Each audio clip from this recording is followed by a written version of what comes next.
Now I'm going to make an onion cough syrup. So there's lots of things you can do with onion.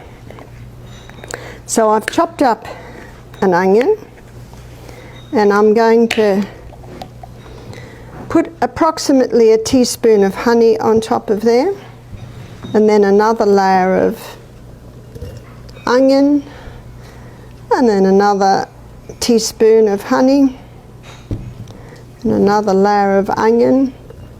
I'm starting to cry. If you don't cry when you cut up the onion, that's a worry. It must be an irradiated onion. And you keep doing this until you've filled your jar.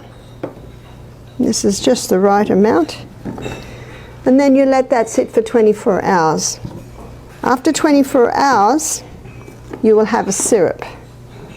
So this time tomorrow night, we can have a look at this, and you'll see that there's a syrup formed. So at the moment, we've just got this thick, gooey, sticky honey. Now on top, I should do about 2 teaspoons. At the moment, we've got layered in the jar, thick, sticky honey. And if I move it, I don't see any fluid there. I've just got thick, sticky honey and chopped onion. By the end of our lecture tonight, when I tip that up, you'll see a clear, fairly runny fluid. That's the syrup starting to form. And by tomorrow night, that's 24 hours, you'll see a fluid that comes up to about here. It'll be like an amber, very runny fluid, and that's your onion syrup.